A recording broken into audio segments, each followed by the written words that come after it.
Hi, I'm Ariane Cornell, Vice President of Blue Origin's In-Space Systems Business Unit. I'll be bringing you all of the action of New Glenn's first launch. We're here in Cape Canaveral, Florida at Blue Origin's Rocket Park. This is the heart of New Glenn. We've got mission control over here, launch control right down there, and tonight, for the first time, New Glenn is taking off, just 8 miles that way from our launch pad. And we don't just launch New Glenn from Florida, we also build it right here. So the one that's out there on the pad tonight, it was born right here in our rocket factory. And as you can see, we've got several more coming down the line right behind it. All right, it's game time. Denise, my co-host, you ready? I'm so ready. Hey everyone, my name is Denise Aranda. I'm one of the technical leads for the New Glenn program. Let's light this candle. Let's do this. The human need to explore is deep within all of us. Our ancestors crossed mountain ranges, sailed open oceans to map new lands, and sought out the unknown, while always looking to the stars. We're curious, and now we're at a place where we can pioneer new horizons. Now is the time. New Shepard has cleared the tower. To open the promise of space to all. Guys, we're doing it! And lay the way for generations to come. When our descendants look to the stars, they'll remember this time. When they reflect on where it started, they'll remember this place. And when they honor those first explorers who said, "Let's go," they'll remember these bold steps. We are of Blue Origin. And this, that's right there, is go for death, is just the beginning.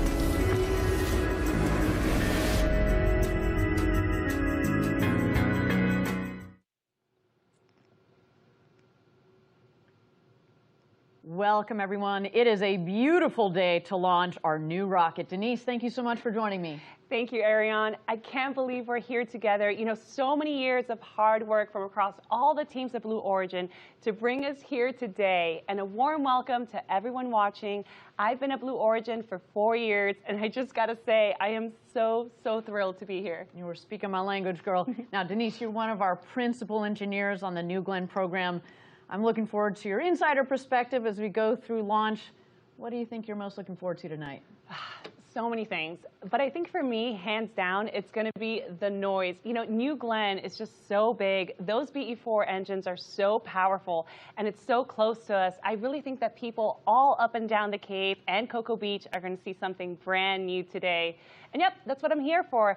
I'm going to bring some insider technical content as we go. You know, in my role at Blue as the principal contamination control engineer on the New Glenn team, I'm going to try to provide all those cool details that folks might want to know. It's great to have you with me today. Thanks so much. You've been one of many team members working extremely hard on this vehicle, so this is a big day for you and the team. And what a day for you, Ariane. Congratulations on your baby girl. Welcome back from maternity leave. Thank you. I'm very happy to be here for New Glenn's first launch. Absolutely no way I would miss this. I had my beautiful baby girl just a couple months back, and now I feel like I'm back for the birth of my other baby back here, New Glenn. But before we get in a little too deep into the show, I do want to take a moment to acknowledge the devastating fires in California. We hope that everybody remains safe, and we want to send our deep appreciation for the incredible work of the firefighters and emergency workers battling these fires and caring for so many people. We at Blue actually have a few hundred employees in the great state of California, many at the center of it all. We are Team Blue, and our hearts are with you during this difficult time. Well said. Now, with that, let's turn our attention to the star of the show today, New Glenn, standing proud on the launch tower just a few miles away at Launch Complex 36. There it is, standing tall. And you know, we've got plenty of cameras all around the pad, so we're going to get some great views today. That rocket looks good. It all really right. does. Why don't you start, Denise, by giving us a tour of the vehicle? Well, New Glenn is Blue Origin's next generation orbital class rocket, and it's built on a reusable first stage. And speaking of reusability, Let's look at the aft section there of New Glenn. One of the things that is critical to New Glenn, of course, because it's a reusable vehicle, is the landing gear that's housed in the aft section there. So there's actually 6 landing legs on that aft section, and they're actually going to deploy right before it lands. And unlike New Shepard, our suborbital vehicle, New Glenn's booster is going to land out at sea. New Glenn is going to launch vertically here at the Cape. It'll then arc over the Atlantic on its way to orbit. The first stage is then going to maneuver its way back to Earth onto a landing platform that's actually positioned in the Atlantic Ocean. Now, the first stage booster is powered by 7 BE-4 engines, and these are really powerful engines. Each one is capable of over 500,000 pounds of thrust each. So when we combine all 7, we're talking about a launch vehicle with a thrust at liftoff of nearly 4 million pounds. 3.85 million to be exact. Got to make sure our engineers, out there don't call us out. Got to get the sig figs right. But that's just the first stage. And as the first stage is busy landing back on Earth, meanwhile, the second stage is going to continue into orbit. And just for a quick intro for those that are not, really into rockets, when we talk about stages, basically what we're doing is we stack one rocket on top of the other. Stage 1, stage 2. Stage 2 is the bottom. Stage 1 is the stage 1 is the bottom, stage 2 is the top. Correct, yeah. So stage 2 is actually what's sitting right there on top of the booster on the pad. And what's really unique about the second stage is that it's powered by 2 BE-3Us. Now, these are actually an upgraded design based on the liquid hydrogen and liquid oxygen engines that power New Shepard. And then, of course, there's the crown of the vehicle, if you will, the payload fairing on top. Yep, that's my favorite part, the payload fairing. It sits right on top of that second stage, and it's really a protective cover that takes care of our payload on its way to space. But it's really what's inside the fairing that's at the heart of every New Glenn mission. That's right. So every rocket launch is about sending something to space, and today's launch is no different. For this first mission, that payload is a pathfinder for another Blue Ring program, Blue Ring. It happens to be very near and dear to my heart because it's the program that I help lead. But before we get too deep into that, I am thrilled to say that we've got a couple other faces to meet this evening that are going to be bringing us all the action. So first, I would like to bring in my teammate Maggie McNeese from our government team in DC. She's standing near Mission Control now. Maggie, you there? Hey, Ariane. Hey, Denise. We really doing this? This is happening. We are definitely here at launch day, and you have to be feeling some of the same tingles we are down here. Why don't you situate us to where you are standing up there? What's going on? What is the vibe up there? The vibes are impeccable. I am here by Mission Control. Right down the hallway, as you said before, we've got our launch control. In these rooms are our engineering teams and operators who are going to go ahead and be, looking at all of that data coming off the vehicles. They're going to give us our best chance of success today. Now, we've got a pretty special assignment for you there, Maggie. We're going to have you reporting right up there through the launch to keep us plugged in behind the scenes. What are you looking forward to sharing with us today? A lot. I'm really, really looking forward to making sure that you know what's going on in these rooms, take you through some of the personalities we've got inside, how it all works. If there are a couple anomalies, we'll work through those together. It's going to be a great time, Ariane. Love it. Thank you so much, Maggie. We're grateful to have you up there and keeping us connected. And of course, we're going to patch you in as we go. Now, let's check in with our broader Blue team. Our employees in Florida today are getting a close-up view of the launch over at nearby Cars Park. Eddie Seifert is there standing by. Eddie, you there? Yeah. Hey, Ariane. Welcome. Welcome to the best seat in the house. We've got the best Team Blue behind me. I hope you can hear it. It's pandemonium. How are you guys doing over there?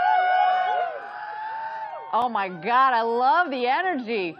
Talk to us. Tell me about the scene. What you're seeing. What's the view? Talk to us. We are 6 miles away as the crow flies to Launch Complex 36. It's pandemonium here. New Glenn is perfectly viewed in the distance, and we are here to support at Karst Park. We're joined by Space Coast residents. We're joined by family members, team members. This is really an exciting moment for Team Blue. Eddie, now you're a familiar face across Blue Origin. You've had a front row seat at Blue watching this rocket go from design to build to test. What's going through your head right now? You know, it's a collective sense of anticipation. Everyone here has done everything that they knew to do to the best of their ability. Their family members have sacrificed for them to be here at this moment at New Glenn 1. And we have one proposal. Let's send it. Let's light this candle. Let's send New Glenn to space. Let's send Blue Ring on its mission. This team is hyped. Well, Eddie, one more cool thing that you and the team collaborated on. I understand all of Team Blue signed the fairing before it went to the pad. You want to tell me about that? Yeah, so signing space hardware is a tradition at Blue. From the New Shepard propulsion module panels to the crew capsule base heat shield, those engines on New Glenn have our signatures. Now, the nice thing about those 7-meter fairings that are over 60 feet tall is that it can fit the signatures of more than 10,000 employees that currently call Blue Origin home. And so that's what we're sending to space in addition to the hardware. And this team right here, they made it happen. Well, thank you, Eddie. Can't wait to check in with you again shortly. You keep the Team Blue pumped down that, but I have a feeling you're not going to have too many troubles. No. They seem pretty psyched. We're psyched to be here. Thank you. Thank you, Eddie. Well, I look forward to what both Eddie and Maggie can bring to the show. Let's take a little deeper dive into the mission today. So there is a lot. Right now, we are tracking a number of technical milestones between now and liftoff, and then there's going to be another set of critical in-flight milestones once we're underway. Now, we do want to be very clear about our objectives today. This is New Glenn's first flight, and we prepared rigorously for it. But no amount of ground testing or mission simulation is a replacement for flying this rocket in space. Well put. Our key objective today is to reach orbit safely. Anything beyond that is icing on the cake, bonus points, cherries on sundaes, whatever you want to call it. We know that landing the booster on the first try offshore in the Atlantic is ambitious, but you can't win if you don't try, and we are going for it tonight. And no matter what happens, we are going to learn, refine, apply that knowledge to our next launch, both, of course, in the design of the vehicle, but also into the operations. And about that booster, again, yes, we are going for it. New Shepard landed on only its second attempt in November of 2015. I happened to be on the ground for that in West Texas back in the day, and it was wild. And man, I can't wait to see if we can make some more history here with New Glenn, which our booster today has been named with a pretty cool name. You wanna tell us that? Sure is. Our booster's named So You're Telling Me There's a Chance. Classic 90s movie reference there for all you Jim Carrey fans. But let's level set here. You think we're going to stick the landing? Like if you were a betting lady in Las Vegas this evening? So we think it's possible. You know, the truth is that this is an enormous goal. We're trying to land a giant building-sized vehicle that's plummeting down from space. There's just so much complex engineering that goes into this. But you know, it's time that we try it for real, and today is that day. Let's do it. Let's put it to work. We'll see how it performs. But hey, no matter what happens, we're going to learn a ton, get loads of data, and apply it to NG2 and beyond. Now, that said, if we land this thing, I'm going to lose my mind. You and me both. Okay, good. Just setting expectations for everybody on this one. Now, some other business to discuss this evening is the payload we have on board. We have early technology demonstration on board for Blue Ring. And as mentioned before, it is something that I'm very excited about because it's related to the program that I help lead here at Blue Origin. There it is on the left side of your screen there, sitting nice and ready to go in the payload fairing. But to be clear, what you're looking at, this is not Blue Ring itself. This is not the Blue Ring spacecraft itself. It is a pathfinder for the Blue Ring vehicle. And so the vehicle, the Blue Ring vehicle that we are building currently employs a lot of the same technologies and capabilities that are put in that vehicle that you see on the left of your screen. And today we are going to validate the communication capabilities from orbit to the ground. Now, it's also worth noting that today's payload is non-separating. So it's going to actually stay attached to the second stage throughout the mission as it powers on and it begins collecting data. For the broader system we're building, for the Blue Ring itself, you can think of Blue Ring as a utility vehicle, a multi-tool, or kind of a mobile service station that we can use to run errands around the solar system. Today, on this mission, it's a super cool pathfinder for that vehicle that will be flying. We have some exciting details to share a little later on. We're going to get way in depth on the exact technology that we're testing today, as well as Blue Ring. But I'll tell you right now, I'm super excited about not just the launch, but the payload, and for both, you know, the New Glenn team and the Blue Ring team. So much work has come together today. And that's why today is such a big deal. We're going to be laying the foundation of our mission to build a road to space for the benefit of Earth. Such an exciting launch and just so much to aim for. Yes, but to level set again, at the end of the day, we know that we're in this for the long haul. Today is just day one, the beginning of a new chapter for New Glenn. We're going to collect a significant amount of data, no matter what happens. And from our perspective, the way I like to put it, data is the currency of success. The more data we have, the better off we are. The longer we fly, the more data we collect, the more we can crunch on, so we can reinvest back into New Glenn for New Glenn 2 and beyond. Yeah, absolutely. And that data is really going to be critical for our engineers and our ability to evolve New Glenn into a operational program. You know, with New Shepard, we've flown 28 missions so far, and we've sent over 40 astronauts to space. And while we consider that system fully operational, that flight data that we get after every mission helps our engineers fine-tune the system. It helps us refine our procedures, reduces the overall time between launches, and perhaps most important of all, it significantly drives down the cost of spaceflight. And we have learned so much as New Shepard has progressed. And by the way, those learnings all come into play on New Glenn. We've integrated a lot of design and operational lessons from New Shepard into New Glenn. So, and speaking of lessons learned from New Shepard, there's that recurring Blue Origin theme of reusability. New Shepard has, with its booster, of course, one that lands, right? New Glenn, the same deal.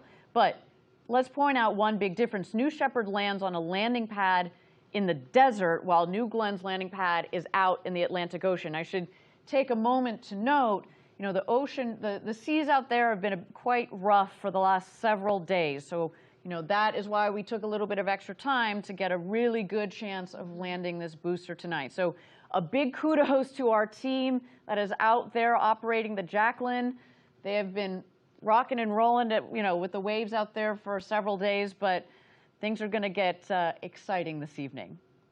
Now, a key piece of this landing system is the landing ship, which we call the Jacqueline. You want to tell us a little bit more about the Jacqueline? Would love to. So we've actually named our landing platform after a very special Blue Origin family member, the Jacqueline.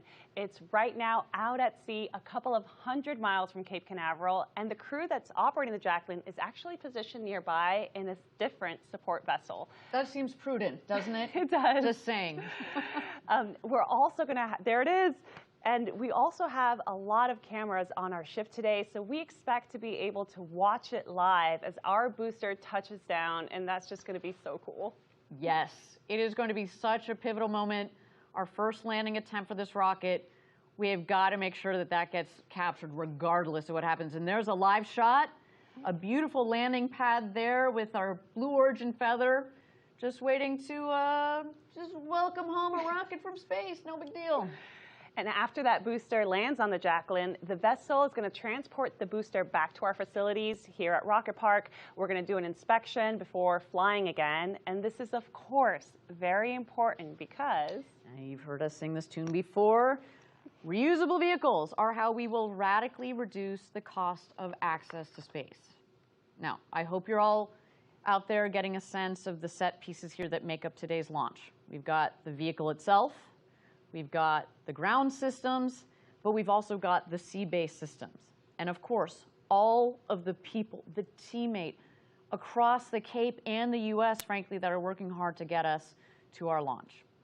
Now, let's take a moment and toss to New Glenn on the pad as we make our way towards the very first orbital flight for Blue Origin.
Welcome back, everybody.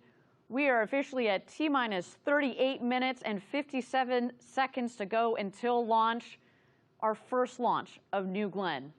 I should note that as we go along here, you might see our clock bounce around a little bit. That's just our teams getting aligned and making sure that by the time we get down to zero, everybody's set and ready to go. But talking about ready to go, Denise, why don't you give us an update on the vehicle and its preparedness? Absolutely. So our team has already completed fueling up New Glenn's propellant tanks for both our first stage and our second stage. We are now entering the next step, which is called propellant conditioning. This is, of course, a crucial step because we need to make sure that those propellants are at the right temperatures and at the right pressures. We also need to manage pressure. You might have noticed that there's a lot of excess gases that are being vented from our first stage and our second stage. This is because our cryogenic propellants are so cold that they're experiencing something called a boil-off. So we are venting all that excess gas to prevent buildup and overpressurization.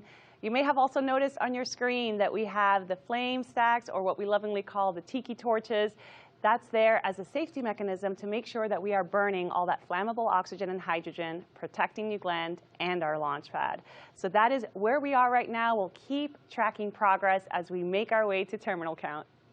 Thank you very much. We will look forward to the next update on the team and the rocket there. Now, we mentioned that we're sitting in the rocket factory here. Blue Origin's mission control is right upstairs, right above our head. And we're very close to where the rocket is itself. So maybe if you zoom out a little bit, Denise, you can give us a sense from a geography-wise where we're sitting. We are super close. So behind me, I have a map of Florida. You can see very clearly here we have Merritt Island and Cape Canaveral. If you go ahead and zoom in, I'll show you where we are right now. We are right now at Blue Origin's Rocket Park. This is where New Glenn is built, integrated, tested. This is where we're coming in live from our studio. And just a short 8 miles away, we have LC-36, where New Glenn is standing proudly, waiting for its first launch. You just heard from Eddie and a few of our employees. They're just here in Cars Park, and if you're lucky enough to be watching from either Jetty Park or anywhere up down Cocoa Beach, you are going to get a great view of the New Glenn launch tonight. So that's the lay of the land here. It just really goes to show you how the full operation of New Glenn is nearby.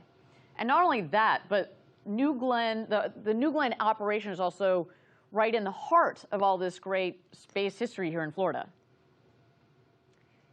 So the Atlas II and Atlas III launches took place from here. The Mariner, Pioneer, and even Surveyor missions. They sent spacecraft to explore Jupiter, Saturn, Mercury, and even the lunar surface. Here's some footage showing off the renovated launch pad that carries all that history. I think I speak on behalf of everybody here at Blue Origin that it's just an honor to be launching a next generation vehicle right here on top of all of that history. And the launch pad is so close. I mean, I know we're going to hear it and feel it in this building. I mean, I literally would not be surprised if lights start shaking. You know, from here, we can watch and hear just about any launch system that takes off from the Cape, and it gets loud. But we think this one, for New Glenn, may be one of the loudest ever.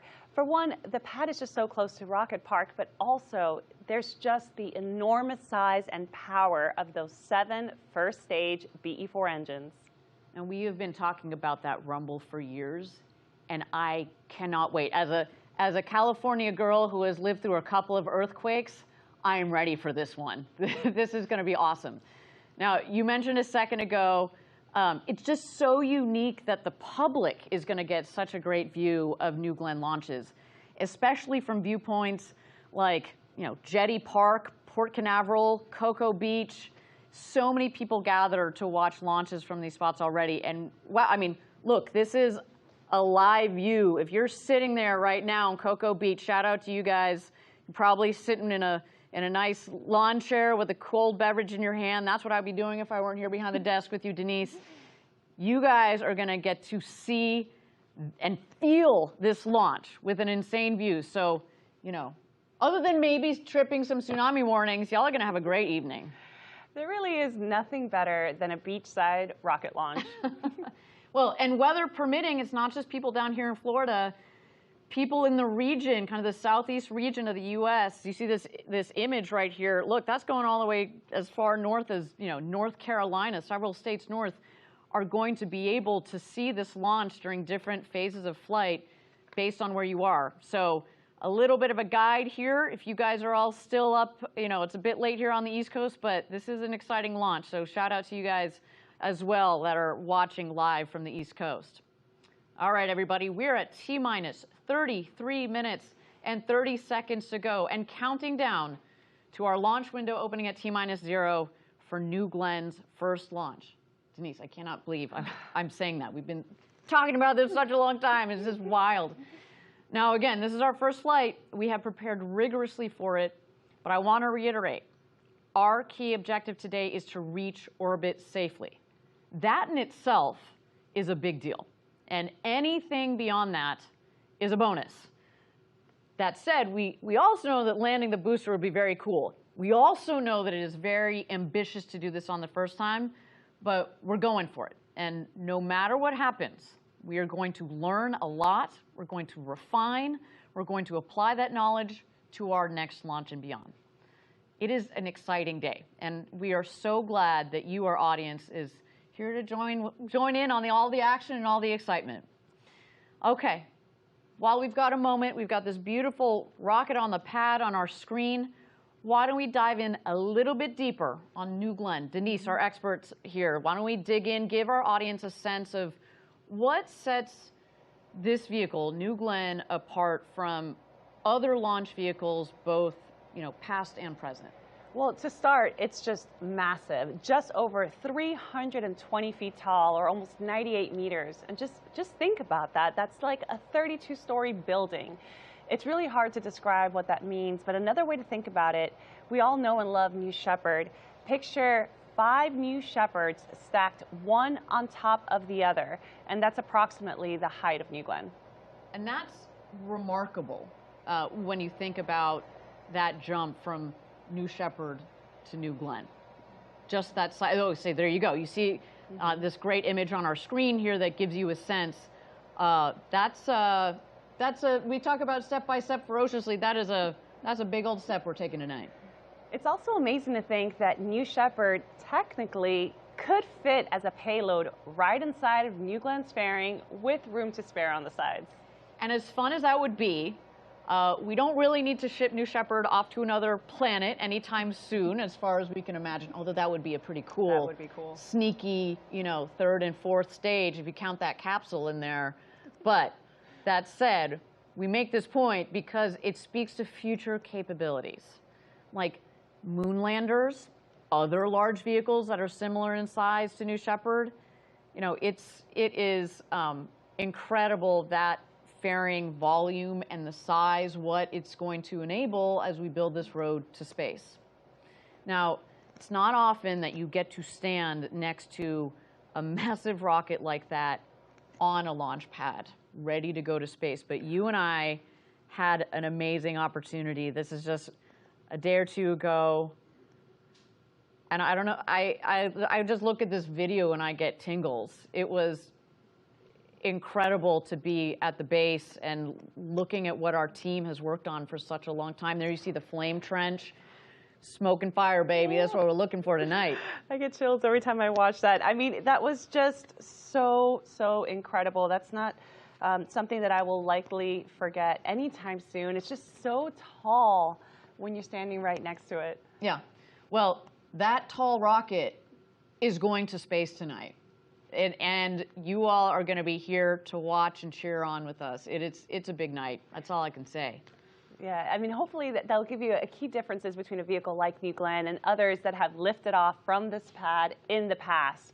I think there's another key thing about New Glenn, and it really is that reusability aspect. So while the scale of New Glenn is truly remarkable, I mean, this rocket is built for big things, supersized, with an incredible lift capability. But to do that in a way that's sustainable, using reusable hardware, I think that for me is the biggest innovation for New Glenn. 100%. Reusability. It is such a critical component of reducing the costs of future access to space. You just can't say enough how important reusability is. And so New Glenn also has that second stage rocket, right? We talked about the first stage and the second stage. And, you know, rocket fans know this, but just like Saturn V or other big launchers, rockets fly in the first stage and the second stage with the job of the first stage, or sometimes what we call the booster, to lift the vehicle from Earth up to space. The stages will then separate, and it's the second stage that powers our payload into orbit. So here you see a cool, again, another cool overlay.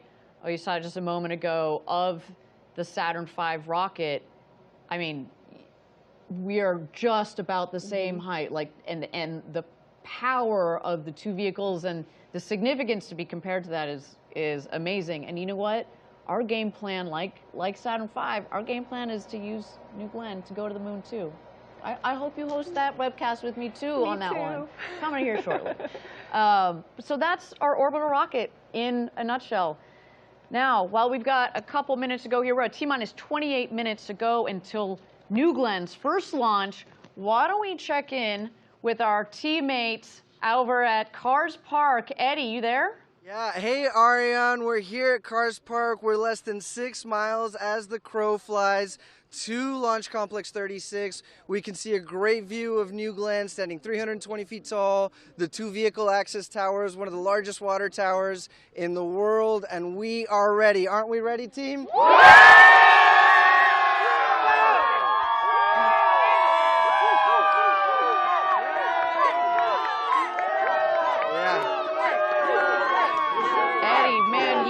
Quite the crowd down there, and I feel like it's grown exponentially since we saw you last. And not just current employees, but their kids and future Blue Origin employees are all out there psyched for this first flight. We've got our New Glenn patch. What are you hearing the employees talk about? Well, so listen, we're looking forward to the rumble of the BE4 engine. We're going to hear it. We're looking forward to the blue streak across the dark sky. And we've got, you know, the flags, the emblems, the swag. We're very proud to be here. We're very proud to be sharing this moment with our community, right? The word that everybody keeps using tonight is grateful. How grateful we are to be here, how grateful we are for each other, and how grateful we are for the Space Coast that has accepted us. So a lot of these folks have day jobs here in the factory, and you're not far from us, but describe the view you're getting. How is it different from what people will see from here at Rocket Park? Yeah, we've got an unencumbered view of the launch pad of New Glenn. We'll be able to see that arc as Blue Ring heads on its mission, and we're very excited about that. The air is electric here. We're just buzzing with excitement, and we're thrilled to be here, really. I'm not going to lie, I'm a little jealous that you guys are going to get such a straight-on view of the launch pad. Though, not complaining. Denise and I have a pretty great seat here, too, but thank you, Eddie. We'll be checking in back soon with you there again down at Cars Park. We've got one more chant for you guys. We're going to get loud for you.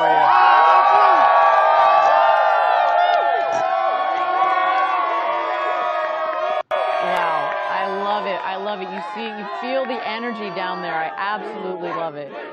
Now, one employee on the New Glenn team that is not down there with Eddie, and I do want to give a special call out to our program leader for New Glenn, Jarrett Jones.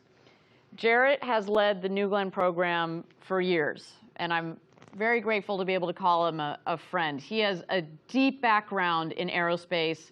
There he is. And he's been instrumental through the build up to today's launch. I mean, there you see him just a moment ago, and let's see, can we point him out here in launch control? Yes, he is there, kind of that first row, bottom left. There you go, checking in, got his eyes glued to his screen, talking to one of our long-term core employees here. We got Mark Featherstone, who has been also leading this program for a long time.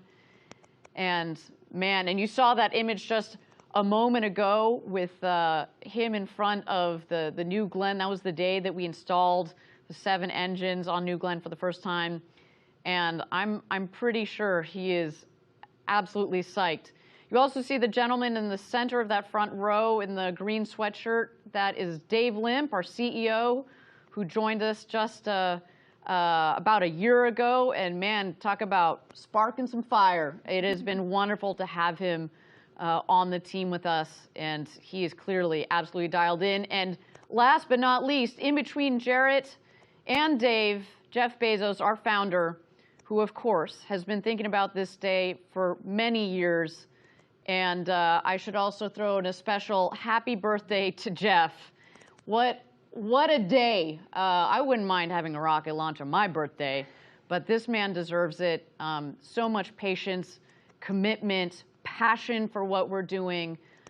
It's just, we are very lucky, Denise, to have such a leadership team here supporting us at Blue as we go through all of these programs and getting them off and going. But at the middle of many of them and the core to making a lot of this work, New Glenn. That's why today is so important. Okay, everybody, we're at T-minus 23 minutes to go until launch. It is so great to have you all joining us for today's inaugural launch.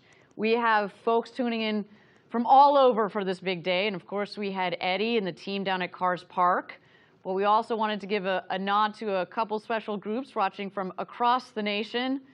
We've got employees tuned in at multiple sites, checking in and rooting for New Glenn.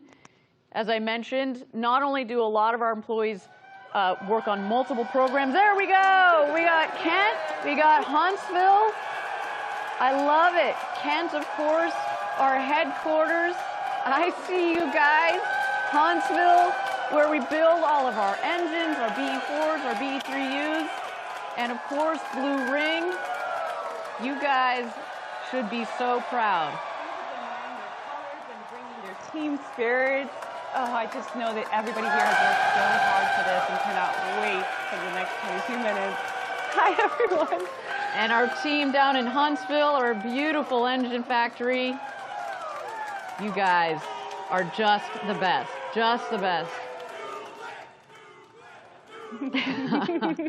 Well, you can see the passion, the energy. We have been working so hard to get to this point. All right, well, I can't complain about our view from right here. We have got a pretty sweet spot here, but I do want to go upstairs to our co-host, Maggie, who's up near Mission Control. Maggie, you there? here, and I have found a new place to hang out. Wow, all right. So I know that not only do you get to hang out near Mission Control, but this for our audience gives you a sense of how close they are to just being able to go outside on the deck there. Tell me about this view that you get and that some of our VIPs are going to get tonight. Yep, I am out on the balcony. We are on the 3rd floor of our rocket factory. And just out there, you can see the red blinking light at the top of our tower. So the launch pad is right out there. And then just to my left here is the mission control team. So you know when that rocket goes up, they'll be turning their heads briefly to the right. So we're out here, we've got some guests, VIPs, some of our Blue family inside. They're still in there while it's warm, but I expect to see more and more people headed out here soon. Now, Maggie, I know you're able to also listen in on the radio with the team behind you. What are some of the things that you're hearing? Sure. About this time in the count, I am hearing them going into their weather brief. They are making sure that everything is clear downrange. That's both the water and in the air. And I haven't heard anything thus far, Ariane. Well, thank you, Maggie. So great to have you up there, keeping us tuned into all of the action. As we noted, we've got launch control and mission control right back to back. We'll be checking in again with you in a couple of minutes.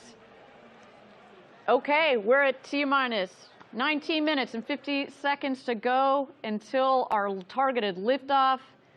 So we're getting closer and closer. And we want to point out a few things coming up ahead in our countdown, because some of them actually come in a pretty quick sequence.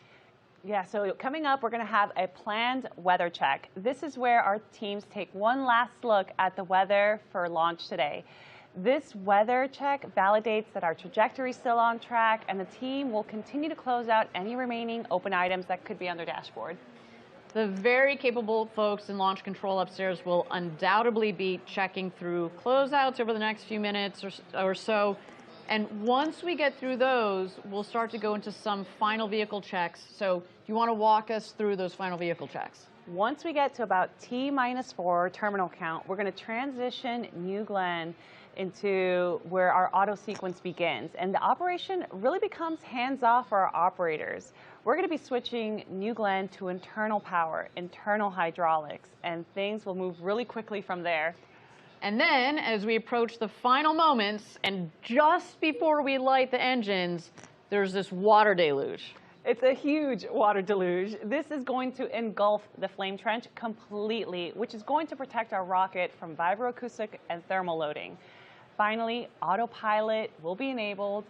We'll flex the gimbaling engines, and then, well, ignition. Game on, ignition. I cannot wait for that moment. So all of this is very exciting, even to just hear said out loud. I think there's also a very specific sequence for starting the first stage engines. And talk us through that, because it's not like they just all turn on at once. We got to be careful about how we sequence the engines igniting. Correct. So you might think that we ignite all 7 BE4s at once, but that's actually not the case. We do something called a staggered start sequence. Engines 1, 4, and 7 will light first, followed by engines 2, 3, 5, and 6. Now, of course, these will happen in a very quick succession, but the staggering start really helps to decrease the sudden pressure on the whole system. There just truly is so much power in those BE4 engines. So staggering them creates a more smooth on-ramp for all that power. Absolutely. And we talk a lot about the rocket, but you can't forget the ground systems as well, right? So when we are essentially protecting the rocket from the vibration and all that power coming out of the engine, we're also protecting the launch pad itself, right? You see from the map that you showed us earlier how close we are to the water. The water table is just a couple of feet below the launch pad. And I should really talk, a lot of engineering went into the complete refurbishment of our launch complex. And so we want to take care of it. It's there for the long haul. But man, we got a big old powerful rocket. So this water deluge system is critical to both the rocket and the ground, the launch pad, the ground support equipment. Okay, we are at T-minus We have just had a clock update here. We are at T-minus 37 minutes and 20 seconds to go until launch. As we mentioned, this is kind of what we can expect from our team as they get aligned and ready to go into launch today. So they just need a couple more minutes, and that's A-OK. You know, we say this on the New Shepard webcast as well, which is we have spent years designing this rocket and, you know, months building it and months going into designing this operation. If we need a couple more minutes before we press go on this thing, that is A-OK with all of us. So with that, why don't we take a moment here to check out this beautiful New Glenn rocket on the pad, getting ready for its first mission to space ever.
Welcome back, everybody. We're at T-minus 33 minutes and 53 seconds to go until New Glenn's first launch. We are so happy to have you all joining us for this historic launch, both here in the U.S. and everywhere around the world.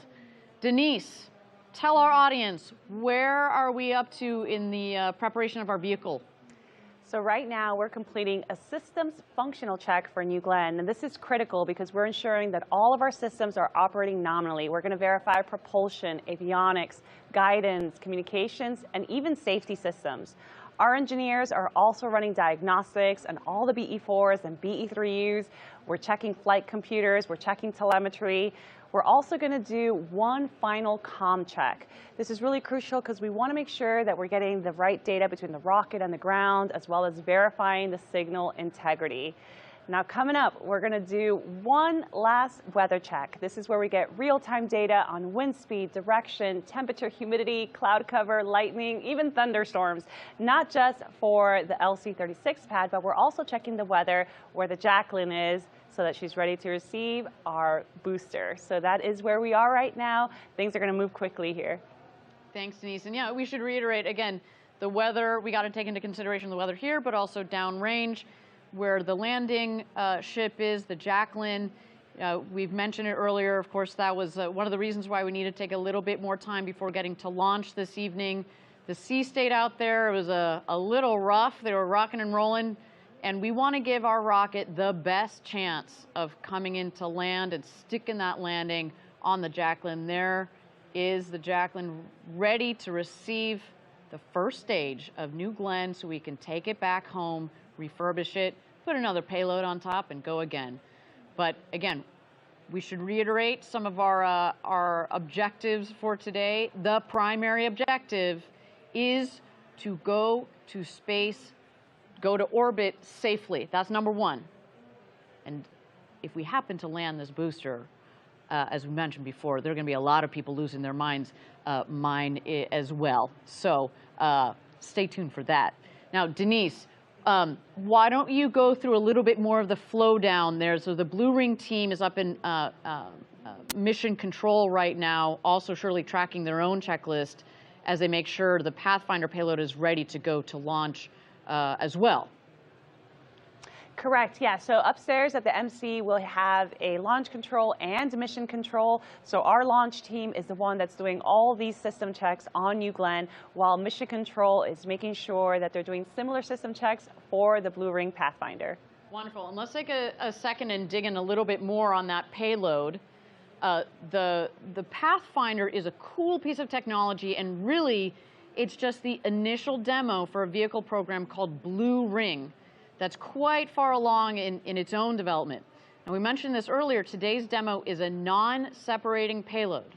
This means the payload tonight is going to stay attached to New Glenn's second stage for the entire 6-hour mission. The other thing I want to reiterate about this, this Blue Ring Pathfinder is it's going to be testing a lot of the same technology, but it's not the Blue Ring itself. It's not the same form factor, but we're going to learn a lot from this evening. Now, what we want to, excuse me, I should say, as we talk about the Blue Ring Pathfinder, I want to reiterate that it's attached to the second stage and it will stay there as it orbits the Earth. And that also is not normal, but we wanted to do that for today's demo mission. Now, today's demo mission on the Pathfinder is going to prove out some important components of our future vehicle, Blue Ring. And I get really excited. Clearly, I get so nervous I get excited talking about this. I love this program. It's one that I've had a hand in getting off the ground for the past year as part of Blue's In-Space Systems team. But I want to take you deeper into Blue Ring. Let's check out this video. Blue Ring allows you to do many different things with one vehicle. It's kind of like the Swiss Army knife of satellites. It does a lot, and it does it really well. Blue Ring is part of building that base layer of infrastructure in space that we at Blue Origin talk about. We can take up to 13 customers up to space, up to 3 metric tons, deploy those satellites. It's going to give them all the capability that they need to be able to be placed where they want, or they can use a lot of the capability inside of Blue Ring. It can do data storage, data computing, relaying the data. And it's going to be a massive asset because it now allows all these payload customers to offload all of their data relay and critical processing needs. You've got space domain awareness, you've got communications capabilities, and then you've also got this ability to host things on Blue Ring itself.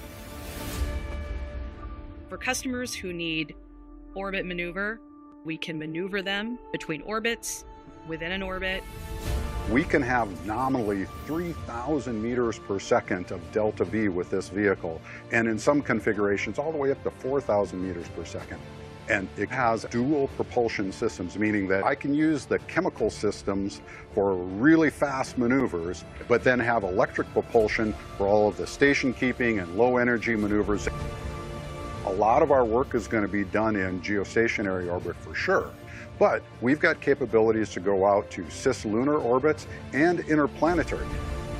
Blue Ring Pathfinder is going to be on our first New Glenn flight, which is really exciting. This first mission, it demonstrates our space-to-ground interfaces. So it proves out that we can command our vehicle on orbit, can receive data from the vehicle. We'll be testing out and demonstrating a lot of the capabilities that will be hosted on the Blue Ring vehicle as a whole. We're building not just the transportation systems through New Glenn, but also the infrastructure that will help future generations take advantage of what space has to offer. Blue Ring is going to multiply what we can do in space and create the infrastructure like nothing else.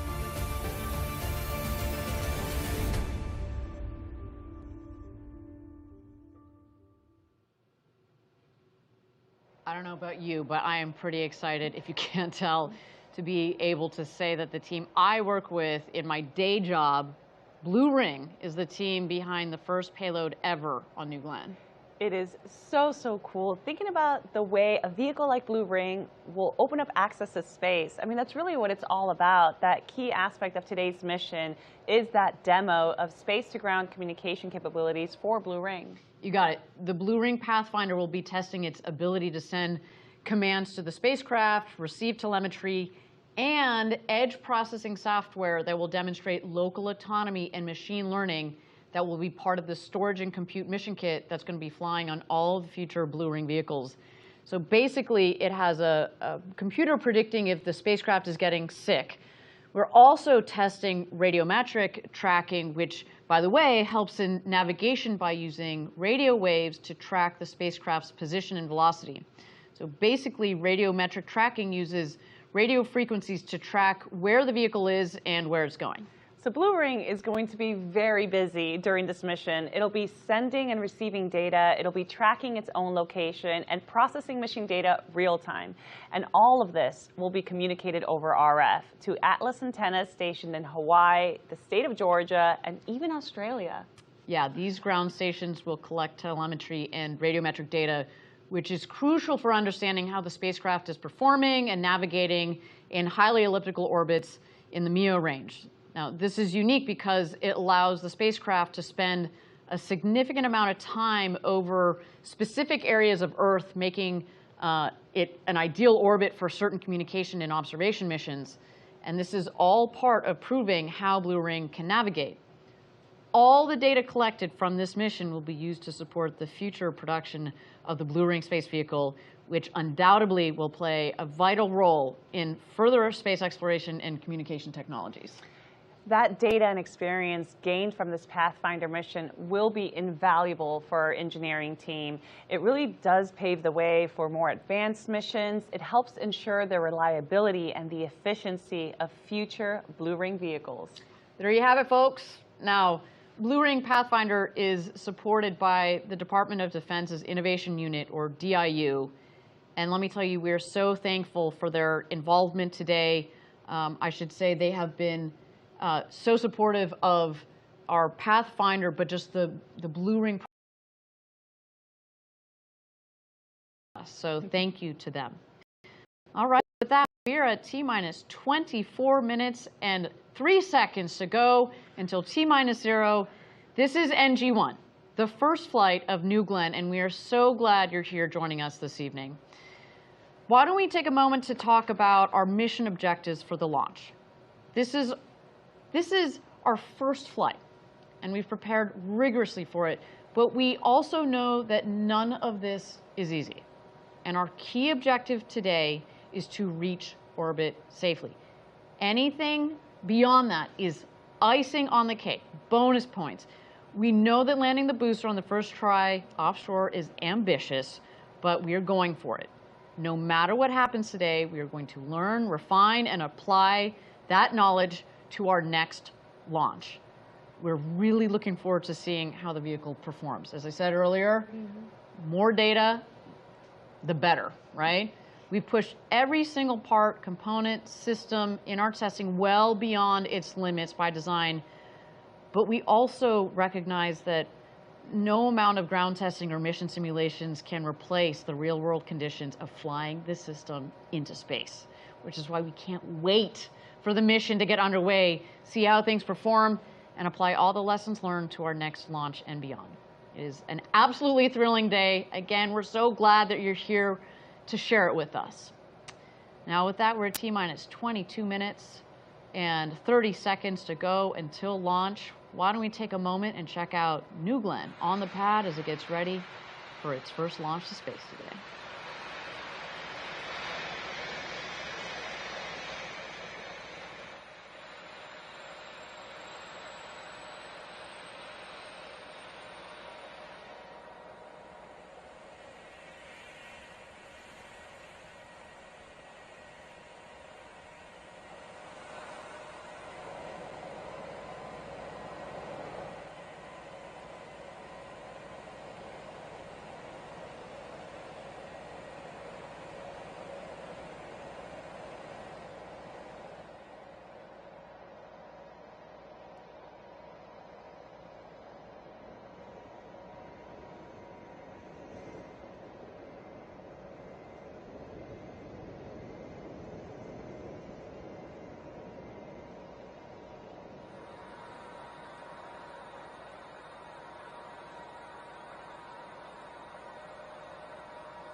Thank you again, everybody, for joining us. We are at T-minus 20 minutes and 50 seconds to go until New Glenn's first launch. What a day for us. And, you know, it takes many, many smart people to bring a vehicle like New Glenn together. And one of those great people that I've had the pleasure of working with over several years is someone who now leads up customer integration for New Glenn. That is Blue Origin's Laura McGinnis. Laura is the Vice President of Mission Management for New Glenn. Now, before Blue, Laura spent time in a similar role with United Launch Alliance. She also had quite the career at the Air Force.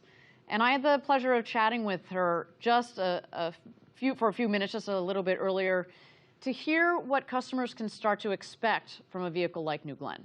Let's listen to that chat.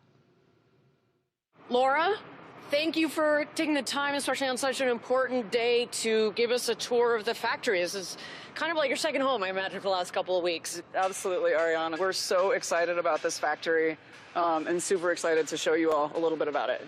Well, so talk to me a little bit about what we got going on here. We've got multiple rockets coming down the line. Yeah, all kinds of things going on. So the basic layout is that the raw materials comes in from the south side of the building down here at the end of the aisle. We weld the tanks together down there. Then we bring the completed modules here for assembly. Over here we have our GS1 aft module, which will have landing legs, 7 BE4 engines installed. We do all of that work. We continue to assemble the stages down here. We build fairings. Behind the wall over here, our 7-meter fairing, which our customers love, and eventually we roll out the Glenn Stage 1, Glenn Stage 2, and the fairings out of the north end of the building. Those are all transported 8 miles over to Cape Canaveral Space Force Station and are assembled in our integration facility over there prior to launch. And that's also, of course, where we integrate the payload as well. Just talking about customers a little bit, what have the various customers been saying about what they're excited about? We're working with our national security customer right now on certifying New Glenn because they really need an additional launch system. Right. We're also working with our NASA customers. They've got a lot of interest in the size of our payload fairing, both for rideshare kinds of things as well as large telescopes and large instruments. Commercial customers are thrilled about our capability of bringing many small spacecraft to LEO. And we've already been doing some integration precisely with these customers. How has that process been going with our customers? We know our customers make us better. So these customers, many of them have been launching different missions, different systems for years and years, and working with them to understand their needs, understand how we can adapt our system to best meet their needs. So that's kind of the longer term work that you and your team have been doing. But let's get back to NG1 for a second. What have the last couple of weeks been like down here at the Cape? It's not simple to take this whole system into a successful vehicle. I would say one of our best learning opportunities was our integrated launch vehicle, Hotfire. Video was unreal. Yeah, it was awesome. Beautiful was awesome. Glowing blue is like a, all right, this is game time. Totally, yep. This launch, NG1, what are you most looking forward to? When it is go time, when the rocket lifts off, what do you think that's going to feel like? I mean, I will say I love that final 4 minutes. When we pick up terminal count and we're counting down and the room is super quiet, the energy, the excitement, the moment, and then feeling that liftoff, seeing it on its way over the horizon, and then hearing that final call out that we have inserted our payload customer successfully into orbit is like just an amazing moment, and I can't wait for it. I know New Glenn's going to do it. It's going to be a great day.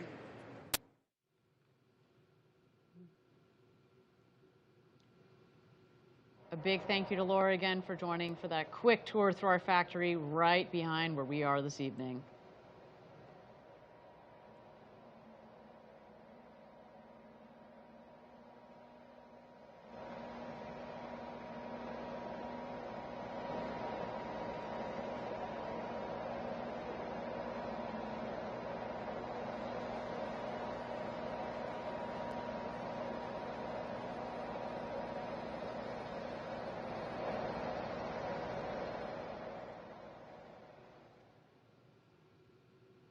Okay, we are at T-minus 31 minutes and 6 seconds to go until NG1. We continue to tick down towards our first launch. I will mention again, you may have seen we went down and then we added some more time to the clock. That is just fine. That is our team taking a couple more minutes to make sure that all of their procedures are aligned as we tick down towards T-minus 0. So you might see a little bit more of that happening here. While we've got a little bit more time, why don't we talk about the flight profile for this evening's launch? What is that going to look like as we see this vehicle fly today? We've imagined New Glenn's flight for so long. We've looked forward to this day, and I'm so excited just to see another vehicle of this size flying from the coast of Florida. We're going to be feeling the power of those BE-4 engines here in the studio very shortly. After liftoff, there are a number of important milestones in the flight that we'll be tracking, so let's go ahead and take a detailed look at what New Glenn's first flight is going to be like. New Glenn lifts off from Launch Complex 36 on Cape Canaveral. 7 BE-4 engines will ignite and propel the rocket upward with over 3.8 million pounds of thrust, or roughly 17,000 kilonewtons. The vehicle will quickly reach supersonic speeds as it climbs through the atmosphere. As the rocket ascends, it will encounter maximum aerodynamic pressure known as max Q at around 40,000 feet or 12 kilometers. This is the point at which the stress on the vehicle is at its highest. Around 3 minutes into the flight, the vehicle will turn off its engines, marking the end of the boost phase. Shortly after, the reusable first stage will separate and begin its journey back to Earth. 2 BE-3U engines on the second stage will ignite and propel it onward into orbit with the payload. The reusable booster reorients in the vacuum of space using its reaction control system. At 220,000 feet or 67 kilometers, it executes an exo-atmospheric deceleration burn using its Center 3 engines. These engines gimbal for maximum control of the booster. This burn slows the vehicle down before re-entering the atmosphere. As it descends, the booster's strakes and fins work together to slow it down and guide it autonomously back to Earth, landing on a vessel at sea. At around 9,000 feet, or just under 3,000 meters, the first stage begins its final landing burn. The 3 middle engines will light for 20 seconds, slowing the vehicle in preparation for the final descent. The 2 outer engines will turn off, and the center engine will execute the final controlled maneuver onto the landing platform.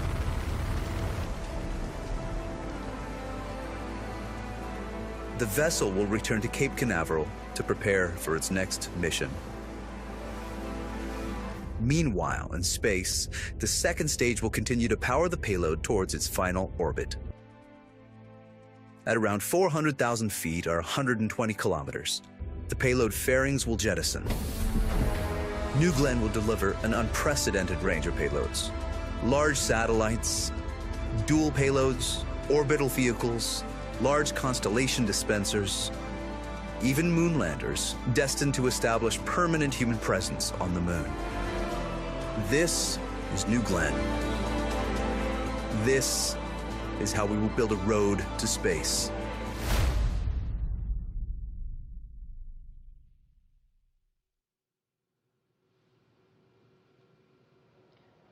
So again, there you got an opportunity to see what the mission profile will be for this rocket this evening. But I think what was really cool about that video as well is it gives you a sense of the future as well in terms of the various vehicles that we're going to be able to take on this rocket, whether it's a lot of LEO satellites or a lunar lander or a massive GEO payload, whatever it may be. I think that's one of the coolest things about this vehicle. It is very versatile, and it's the power of the vehicle matched with the volume of a 7-meter fairing that's going to allow this vehicle to be a workhorse for Blue Origin as well as our customers for years to come. So a beautiful rocket on the pad there waiting its first launch to space.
Welcome back, everybody. We're at T-minus 16 minutes and 45 seconds to go until launch here. An exciting evening for all of us here at Blue Origin. I'm so glad that you've joined us. Now, we have spoken about the wealth of experience in the New Glenn launch and mission control rooms upstairs, and I want to take it back to Maggie upstairs, who is standing by up there. Maggie, you with us? Yep, Ariane, I am back at Mission Control, and as we make our way towards terminal count, the energy is high. It might seem like it's a little quiet with everyone sitting down, but the communications are ongoing. The launch director and his team are working super hard to get us there. I love it. They're in the zone. So, Maggie, I'd love for you to talk us through some of the people behind the mission up there. Walk us through who's on console. We've got some of our best and brightest here in the Mission Control Center. So the Mission Control Center is actually a network of rooms. We've got Mission Control, Launch Control, and engineering support rooms where our team is looking through data constantly. Now this whole team is led by our launch director. His name is Ben Dykstra. Ben is responsible for the launch, tip to tail. He is doing the go, no go, and making sure that we get our best chance of success. Ben actually comes from our New Shepard rocket. So Ben is a great example of how we take our flight pedigree from New Shepard and we are building it into New Glenn.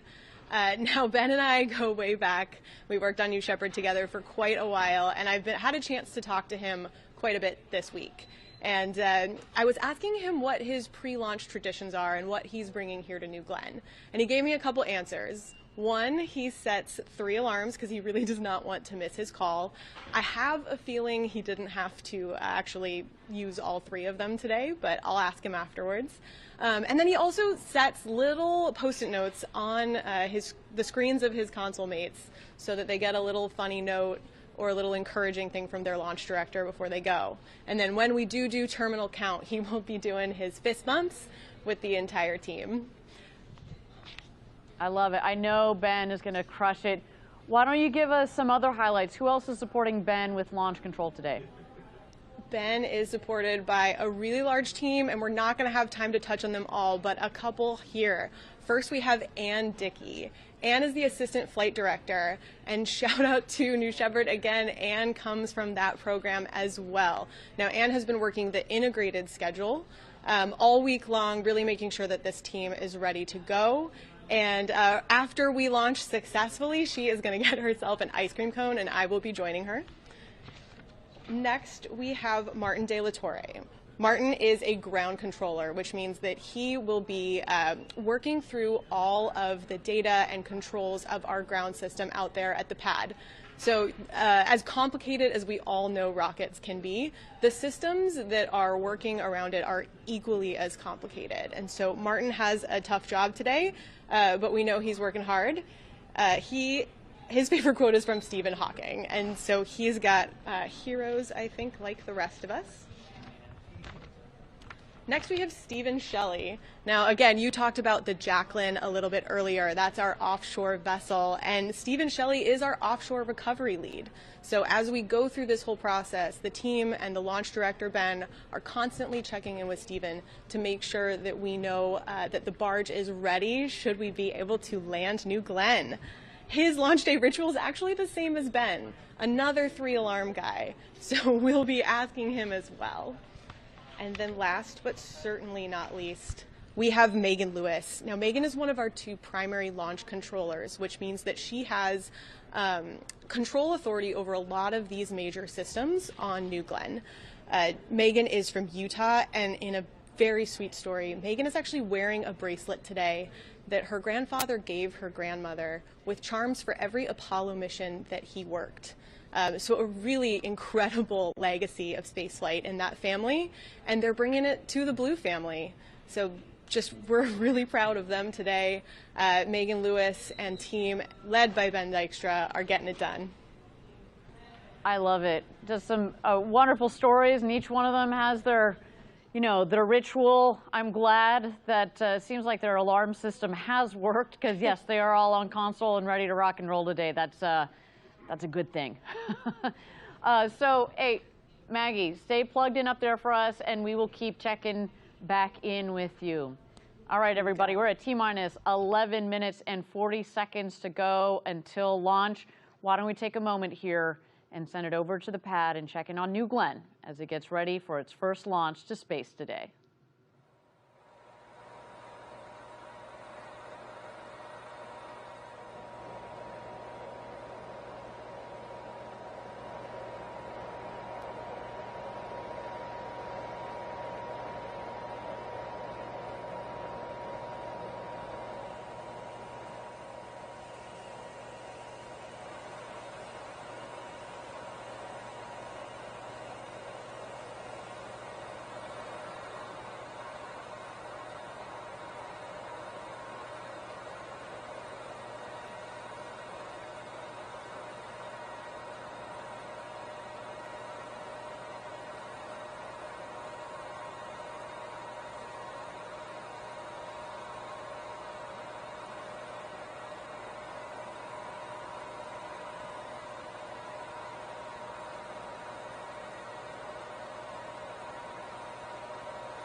Thank you again, everybody, for joining us. We're at T-minus 27 minutes and 5 seconds to go until launch.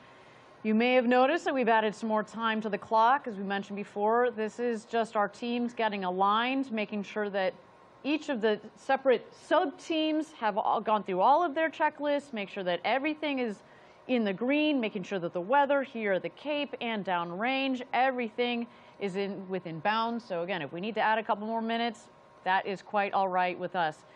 But while we've got a little bit more time, I would like to check in with my colleague, Eddie Seifert, out there at Carrs Park, where he's joined by Team Blue Origin, here, our team that's based here in Florida.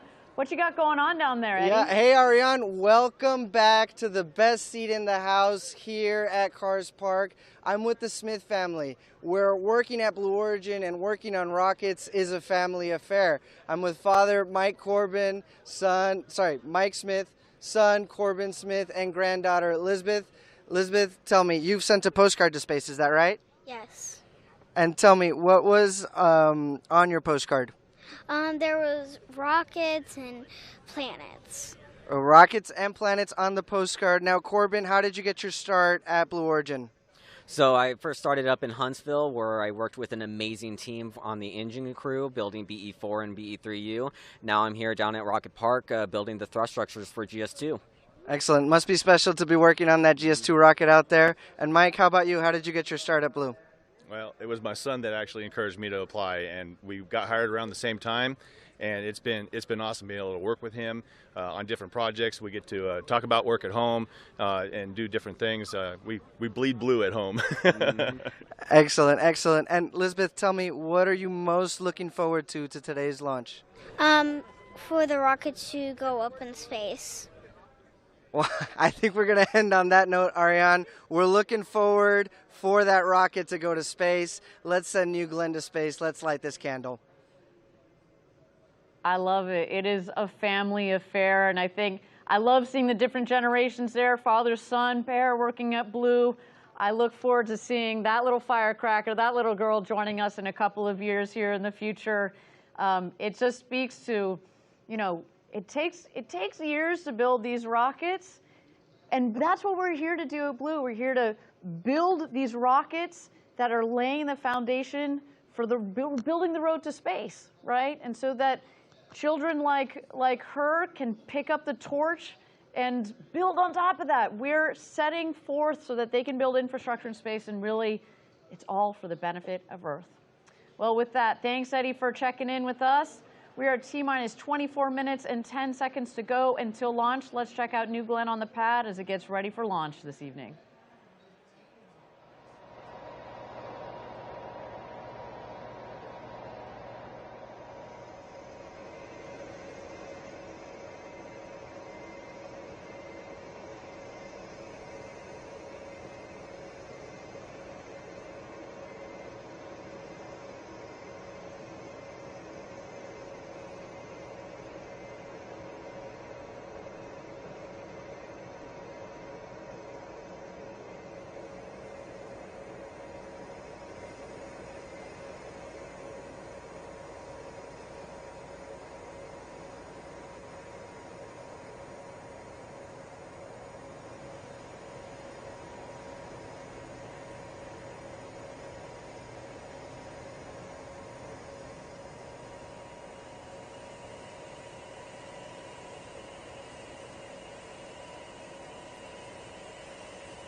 Thank you again, everybody, for joining us. We're at T-minus 19 minutes and 55 seconds to go until launch. New Glenn looking good there on the pad. We saw some beautiful views. As Denise has talked about, all the propellants are nice and chilled down. You saw the big, beautiful Blue Origin word mark and feather on that rocket. She is looking beautiful. But we do have a little bit more time here. Why don't we take a moment to talk about the BE-4 engines. We're looking at the vehicle right now. At the base of the vehicle, oh, that's a pretty shot right there. You see the 7 nozzles of the 7 BE-4 engines. You want to tell us a little bit more, Denise? Yeah, so New Glenn is powered by 7 BE-4 engines. Now, these are the nation's first reusable, oxidizer-rich stage combustion booster engines. They use liquid oxygen and liquefied natural gas, or LNG, which is essentially a commercial form of methane. Yeah, and we selected LNG because it's cleaner burning and more efficient than kerosene, or also known as RP1, rocket propellant 1. That's what a lot of rockets use. It's also low cost and widely available, which is really important when you're doing lots of launches, which is our intention for this New Glenn program. I should also note that we have done a ton of testing on the BE-4 engine, and we also want to keep those costs down as well. All of it adds up, right? And one of the coolest aspects, though, about LNG is that it can self-pressurize its tank through a process known as autogenous repressurization, right? So this eliminates the need for costly and complex systems that use helium, which is pretty rare. So normally you got helium and other gases in there to push the pressures properly through the engines to get them ready to go. But with LNG, it basically does it on its own. That's what that means. It's so fascinating. And, you know, in terms of power, each BE-4 engine generates an impressive 550,000 pounds of thrust. So when you combine all 7 engines, New Glenn produces about 3.85 million pounds of thrust at launch. And just to put that into perspective, that's roughly half the thrust of a Saturn V rocket, which took humans to the moon. Imagine that power of 200 Boeing 737 airplane engines all firing at once. That's what we're looking at here. And that is a ton of power. You see that these images here, this video, this is from our test facility down in West Texas. And man, oh man, I have been down there actually for one of these tests. And our facility down in West Texas is in this valley. And it just reverberates. You feel like you're in the inside of a drum. It just shakes the entire valley, and I mean, it's just incredible. And we're putting 7 of those at the base of this vehicle. The other thing you should see in that video there is that it burns this really cool blue color. So that's another. I'm not saying that's why we chose this propellant, but it's a nice little bonus to it. It sure is. So a lot of power coming out of these engines, but then also a lot of interesting technology that's gone into the turbo pumps too. Do you want to talk about that a little bit? They sure are. So the turbo pumps, which pump fuel and oxygen, are also incredibly powerful. Together, they produce the equivalent amount of horsepower needed to power 2 Nimitz-class aircraft carriers at full speed. Yet each turbo pump is small enough to fit in the back seat of your car. Think about that. I mean, the comparison is crazy, but just think about that efficiency that goes into that turbo machinery. Then you also see here, obviously, the comparison between our BE-4 engine. So there are 7 of those on the base of the vehicle, and our BE-3U, BE-3 upper stage engines, or 2 of those on the second stage. I want to talk a little bit more here. You see the comparison of the BE-4 to the BE-3U. You also have a comparison of the power of it as well. You know, both of these engines are highly sophisticated and have unique functionality built for New Glenn itself. So for BE-4, as we noted, we've got 7 of these engines in total at the booster. We saw a cool image of that a second ago. The 3 middle engines are gimbaling engines that can pivot to help steer the rocket. So that will be working, of course, in conjunction with the fins at the top of the booster. Now, those 3 middle engines are going to relight to help with deceleration and landing burns. and the other 4 engines are fixed. And this is the combination that gives us both the power that we need, but also the flexibility we need for different stages of flight. And you know, the BE-4 engines are produced at our manufacturing facility in Huntsville, Alabama, and they're tested rigorously at our facilities, both in West Texas and Huntsville, to ensure they meet the high standards. Yeah, and we should note there are 7 of these on New Glenn, but our friends at ULA with their Vulcan rocket, they use 2 of these engines. And those have already flown successfully to space. So we are very proud of that these engines have already flown to space, and can't wait to see them power this New Glenn rocket as well. They are going to be rattling this building very, very shortly. Well, with that, at T-minus 35 minutes to go until launch, let's toss it back to the rocket and check out New Glenn as this vehicle gets ready for its launch to space this evening.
Thank you again, everybody, for joining us. We are at T-minus 25 minutes and 40 seconds to go until launch. You may have seen we've been adding some time to the clock. This is to allow our teams to go through their checklists. Keep in mind there are multiple sub-teams that are up there in launch and mission control. We want to make sure that everything is ready to go, and if some of those items on the checklist take a little bit of extra time, we're going to do so, especially since it is NG1. We want to make sure that everybody is prepared and everything is aligned. We should also mention, again, we have to keep our eyes on the weather, both here and downrange. So with that, let's continue to check out New Glenn on the pad as this rocket and our teams get ready for NG1.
Thank you again, everybody, for joining us. We're at T-minus 23 minutes and 45 seconds to go till launch. With all this action going on upstairs at Launch and Mission Control, why don't we check in with our friend Maggie. Maggie, you got me? Loud and clear, Ariane. Right on. What are you? What's going on up there? What are you hearing about the status of our teams? Yep, things are busy. The team is continuing to work through a few anomalies before we can proceed into terminal count. So we've got the engineers looking at all that data. We've got the controllers working through workarounds. So something that I think people don't always think about is that we have an enormous amount of what we're doing here in pre-launch procedures that's, scripted. We can plan it. But when off-nominal things are happening, we've got a team of controllers who can manually operate these systems. So the team that we talked about in our last bit, they are actually going through and able to turn things on and off, put different pressure through different valves. They are working through everything they can to make sure that we have a chance to launch today. Fantastic. Yes, it's, we run through, when you talk about all the preparation for a launch, of course, we talk about, testing the rocket itself, but we also go through a lot of these simulations in terms of the operations with our team. And you test as much as you can, you go through as many rehearsals as possible, but sometimes day of, you gotta put that's why we got the really smart people in there so that they can work through whatever it is they're finding that might be a little bit off, and that's what our team is doing up there. Maggie, what Ariane, else? Sorry, go ahead. No, the team here has gotten some good practice. I think we all saw the hot fire that we recently successfully made it through. So that is, almost everything up until launch. Before that, we had a successful second stage hot fire. Those are those BE3U engines. And before that, we were doing tanking tests, mass simulators. We've done component testing, system testing. And a lot of the engineers that are working in this room are actually responsible engineers on the floor. So they've gotten their hands on this hardware. They know their systems. Excellent. Very good point. I think I've always appreciated what we do here at Blue Origin. We tend to rotate our engineers. A lot of them, as you said, get to go down to the floor, see their hardware maybe that they've designed, talk to the men and women that are fabricating, but then also assembling the vehicle. They are very, very in tune, in touch with this vehicle. So if there are things for them to work, especially in these last minutes, we've got the right team to do it. Maggie, I want to thank you again for bringing us all the details. We've got a couple of minutes to go here. We got 20 minutes and 47 seconds to go until launch. Why don't we take a look at New Glenn as this rocket gets ready to go to space.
Thank you again, everybody, for joining us. We are T-minus 19 minutes to go until launch here, and while our teams are continuing to get aligned, why don't we take a moment to chat a little bit about this amazing building we are in, the factory at Rocket Park here in Florida. This is where it all comes together, where we bend the metal on New Glenn. I literally see people down there bending metal, pulling, putting the components together, testing, cleaning. But also, not only do we talk about, just all the intricate pieces and parts here, but to build a rocket like this, the sheer scale of the facility here, this factory, but also the other buildings around here are just mind-blowing. It really is quite impressive. So Rocket Park is essentially where we bring our rocket dreams to life. We're talking about state-of-the-art manufacturing and assembly areas designed to produce rockets efficiently and, of course, sustainably. This is where the stages of New Glenn come together. Yeah, exactly. And the folks here at Rocket Park are not just building rockets, they're really shaping the future of space travel. I should say, I've had the good fortune of being here for 10 years now, and I have seen this facility, the whole park, in addition to Launch Complex 36, come together, and it is just amazing. Like, really from the bottom up, and the ability to build the next generation rocket in the next generation rocket factory. Like, our team is given what they need to make just an incredible vehicle. Why don't we take a deeper look at the home of New Glenn, Rocket Park. Welcome to Blue Origin's Rocket Park in Florida, the home of New Glenn. This is where our orbital rocket is designed, built, integrated, launched, refurbished, and reflown, all within a 9-mile radius along Florida's Space Coast. Rocket Park is an active operations site for many Blue Origin activities, including manufacturing, integration and testing for New Glenn, and production of our Blue Moon lunar landers and future programs. Florida's Space Coast is 72 miles long and steeped in more than 6 decades of human spaceflight history. We stand on the shoulders of giants. New Glenn will help us build a road to space for the benefit of Earth. It's the foundation of everything we will accomplish. It will deliver cargo and crew to anywhere, including the moon, and help us establish a permanent lunar presence. It will enable us to harness the resources of space and launch all kinds of infrastructure to make space accessible, usable, and affordable for humans. The factory on Merritt Island is the centerpiece of Rocket Park. It's here where New Glenn is built and tested. The high bay is where New Glenn becomes real. Raw material enters at one end, and completed rocket stages roll out the other side. From there, New Glenn heads to the surface coatings facility for its thermal protection, paint, and artwork. It then heads to tank cleaning and test, or TCAT, for pressure testing and cleaning. The factory is also home to New Glenn's Mission Control. On launch days, Mission Control comes alive as the rocket rolls out from its hangar down the road and goes vertical at Launch Complex 36. This historic launch site was rebuilt from the ground up just for New Glenn. Protected by 2 lightning towers, almost double the height of the Statue of Liberty, New Glenn prepares for liftoff at mile marker 0. This is where the road to space begins.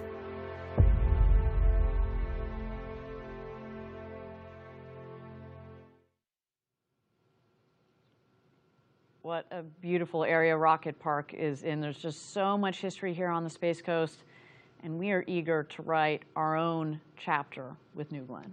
Absolutely. There really is just so much history, and there's something to be said about the testing and integration and design teams all working so closely together. I know that working on the programs myself, being able to talk to the designers and the people who are making the hardware is just so valuable to increase communication and efficiency, and our campus really allows for that. 100%. The physical proximity is really, really important.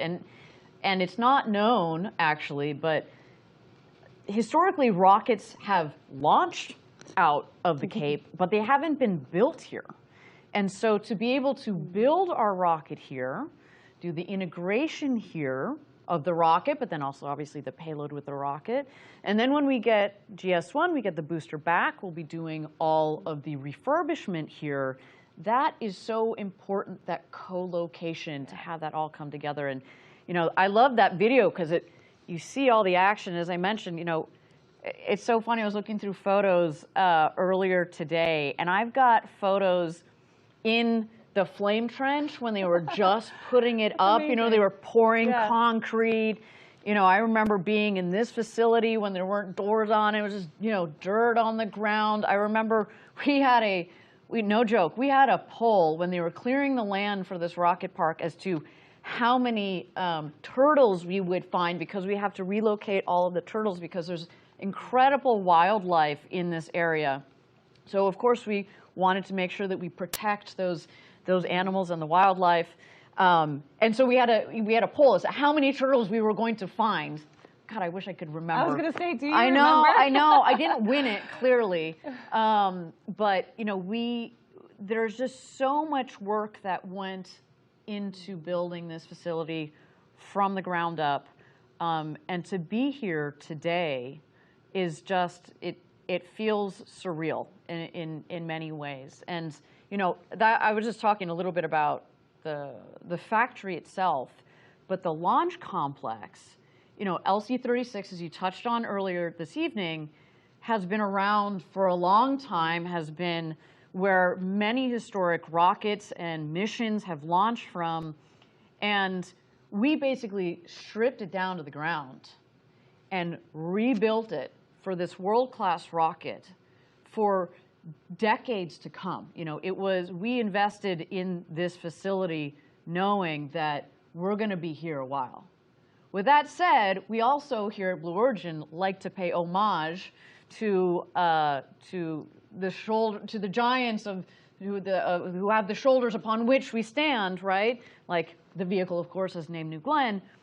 But also what's really cool is, and you can't quite see it here in the dark, but we kept what's called the blockhouse. So during a lot of the previous launches, there would actually be a crew in the blockhouse, which is not very far from that launch pad, when they launched a rocket. This thing is like a concrete fort, basically. It's not very big, and on the inside, it's got these massive, heavy doors that close to protect the teams. To be very clear, we're not using that blockhouse tonight. We don't use it in our operations, but it is something that we have kept on site because of the history that is in that facility. I hope that one day I'll be able to go back in there. I did get a chance to peek my head in a couple of years ago. It feels almost like, what's the right way of putting it? It feels like a step into the past. Yeah. You know, the old computers and like, you know, the ashtrays. They're literally cigarettes that are still there from back in the day. We don't allow that in our launch control rooms. But again, clearly a throwback to the past. But just this facility, it feels really good to be here. It feels like we're set up for success as much as possible, which is really, really great. Okay, we are at T-minus now 36 minutes and 40 seconds to go until launch. Again, our team has added more time to the clock. They are working through their checklist. There's clearly some things that they want to spend a little bit more time on, and that is okay. I will reiterate, we have spent years designing this rocket. We have spent months and months designing this mission, building this particular vehicle as well. The design and test that's gone into the engines that are powering this rocket. If we need a couple more minutes, especially on this first launch, that is okay with us. You know, we want to give our team the right time and the space that they need to, you know, to work on whatever they got going on up there. I also want to, you know, keep in mind, my understanding is that the weather continues to stay inbounds here at the Cape, as well as out at sea. But for the moment, we have decided to put more time on the clock, which means that we still have a chance, still have the opportunity to launch this evening. I should say, I was waiting for it, I Ariane. know, it's pretty apropos because this vehicle says... So you're telling me there's a chance? That is the name of this booster. So yes, everything is, it's like it was meant to be for this vehicle. It really okay, is. with that, we are T-minus 35 minutes to go until launch. Let's continue to check out New Glenn on the pad as it continues to prepare for its launch to space this evening.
Welcome back, everybody. We're at T-minus 31 minutes and 30 seconds to go until launch.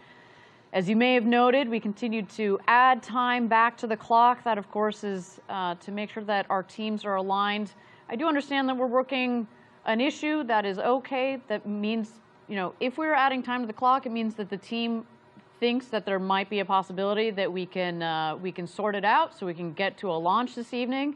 So we're going to give them the time that they need.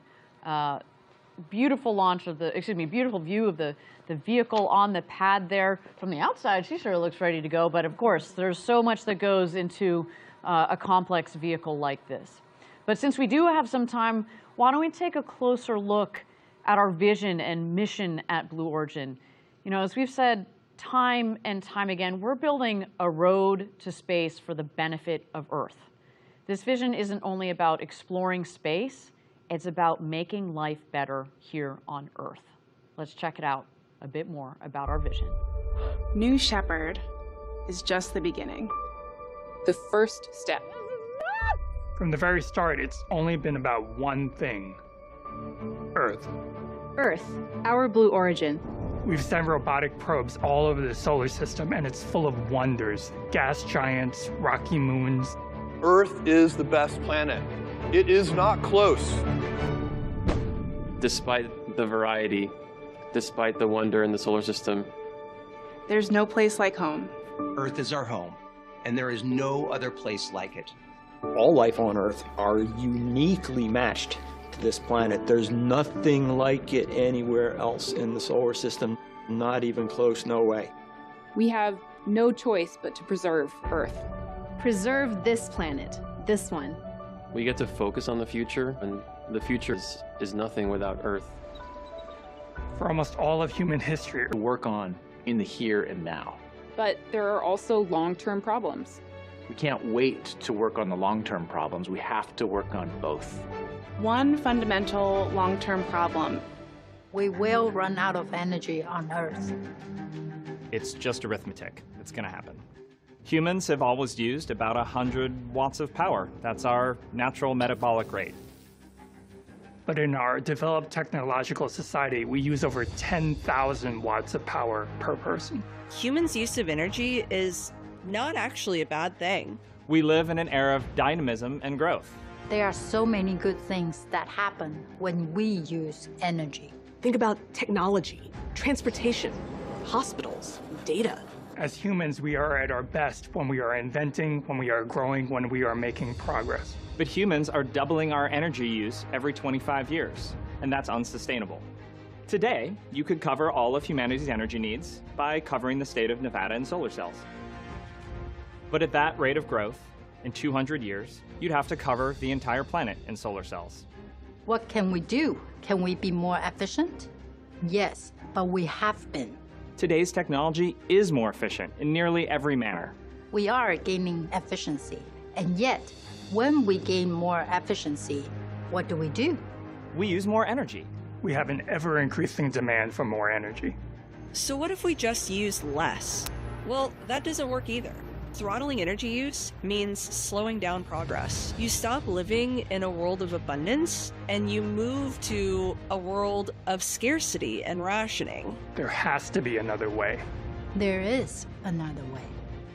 Space.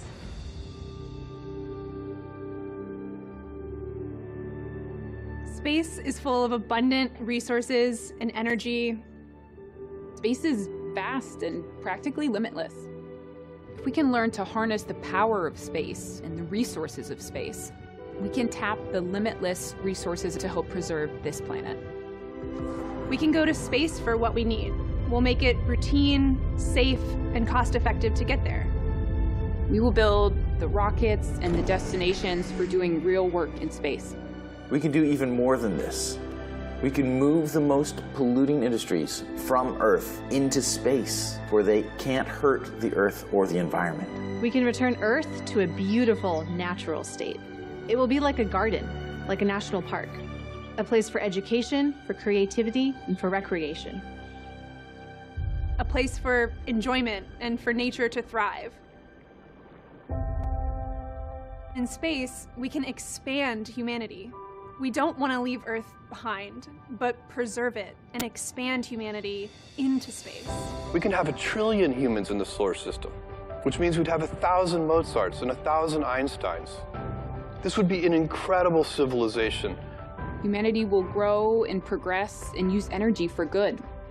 Humanity can expand into the solar system by building destinations close to Earth, close to our home planet. New places, places we haven't even dreamed of yet. Places that feel like home, places where great work can be done using the resources of space. An expanse that is meant for everyone, all kinds of people.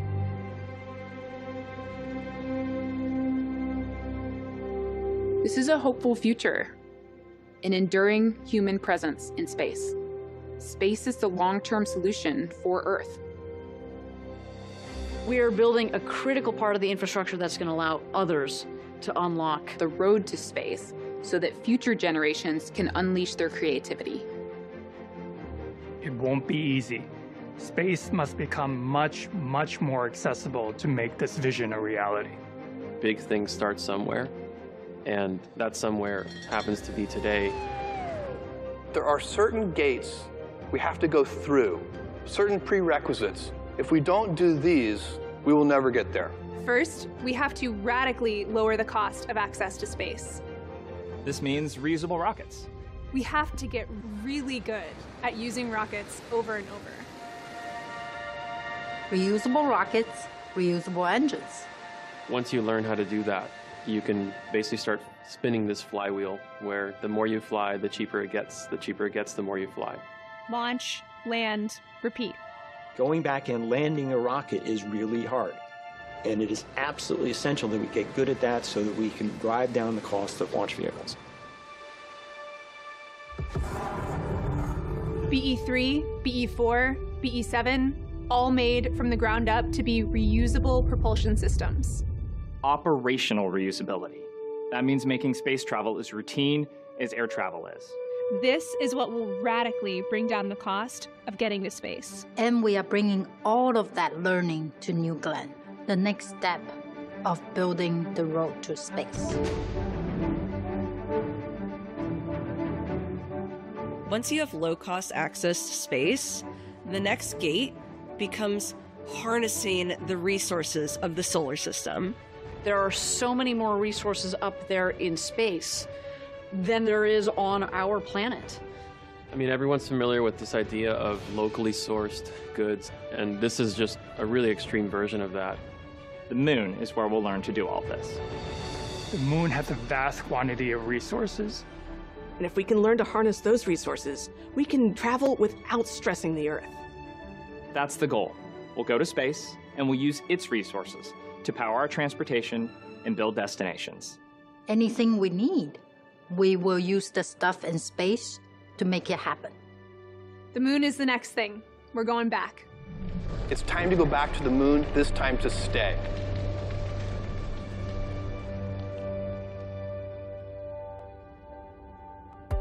Make no mistake about this. This is not going to get done by any one generation. One of the things that we have to do is inspire those future generations.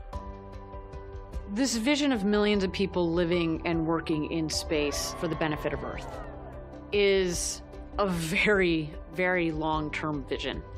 It's gonna take generations. We have to make sure that what we're doing today is setting up the next generation. It's going to take all kinds of people. Engineers, entrepreneurs, architects, artists, you, your children, your grandchildren. This is kind of humanity's cathedral. You know, cathedrals took multiple generations of artisans and craftsmen and masons to build. And there was never the expectation that one person would design and fully execute the vision. We have to inspire the next generation to carry this torch for the benefit of Earth. For the benefit of Earth. For the benefit of Earth. We are Blue Origin. And we will do all of this. We'll do all of this. For the benefit of Earth.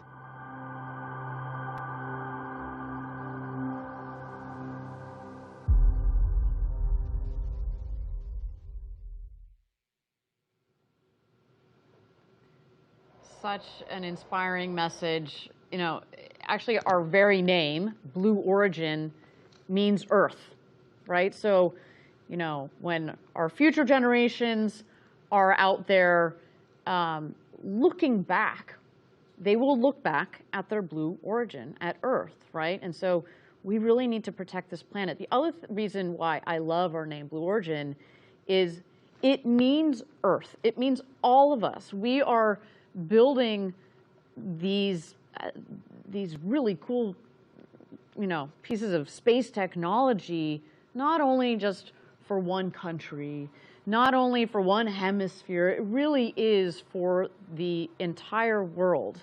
And that's why, you know, I love that that our company has this bigger, broader vision. You know, actually, before I took my current role, I was leading our commercial and international sales, and it was just really nice to get out there and talk to our international customers and people from around the world in the space industry. I should say a big shout out to them out there if you guys are watching, you know, and really talking to them about whether it's New Glenn or Blue Ring or our lunar lander, what they can do and how they can take advantage of our technologies. I just love that we think broadly like that, and it's one of the many things that's kept me here at Blue. But I also want to talk, you know, obviously the main theme of that video there is this idea that as part of the long-term vision, we really need to protect this planet and the role of space technologies. What we're doing at Blue and what other organizations are doing around the world is so important because it is going to help protect Earth, right? And that's also why we start with reusable rockets and reusable rocket engines and the way that we're designing them to run on propellants that are less harmful to the Earth, like liquid oxygen, liquid hydrogen, and LNG. We were just talking about that earlier. It's just so important. It gives me such a sense of pride because it really is about the everyday work that we do now and how that would impact future generations. So all of this is going to create a longer term impact on Earth that's truly going to benefit humans for future generations. By focusing on the sustainability of our designs, we're really ensuring that our advancements in space technology do not come at the expense of our home planet Earth.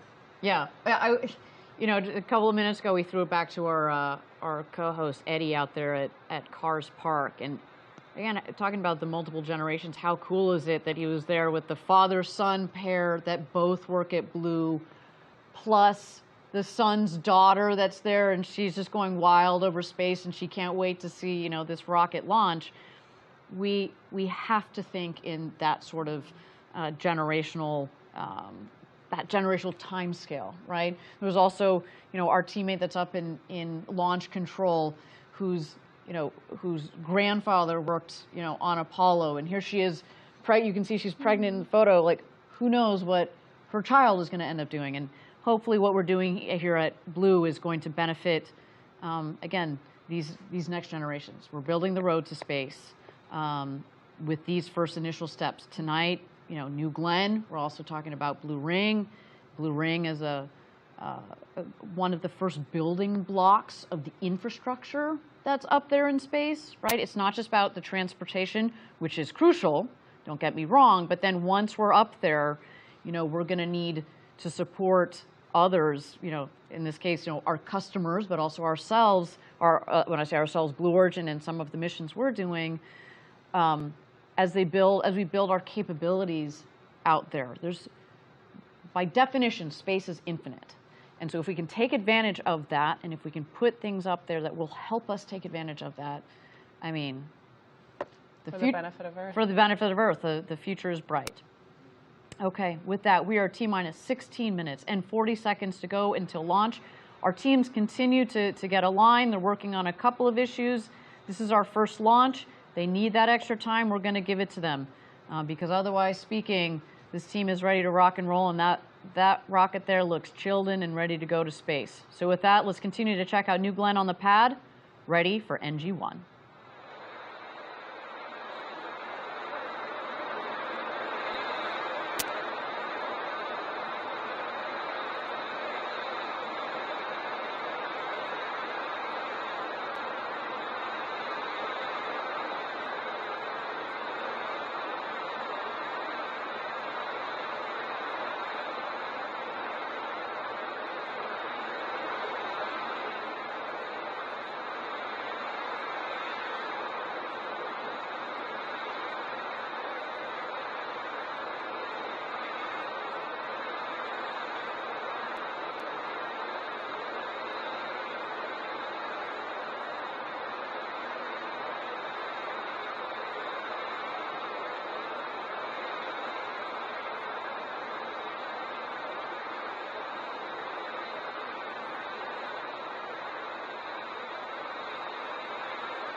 Okay, we've just been getting an update from Mission Control. We are standing down today's launch attempt to troubleshoot a vehicle subsystem issue that will take us beyond our launch window.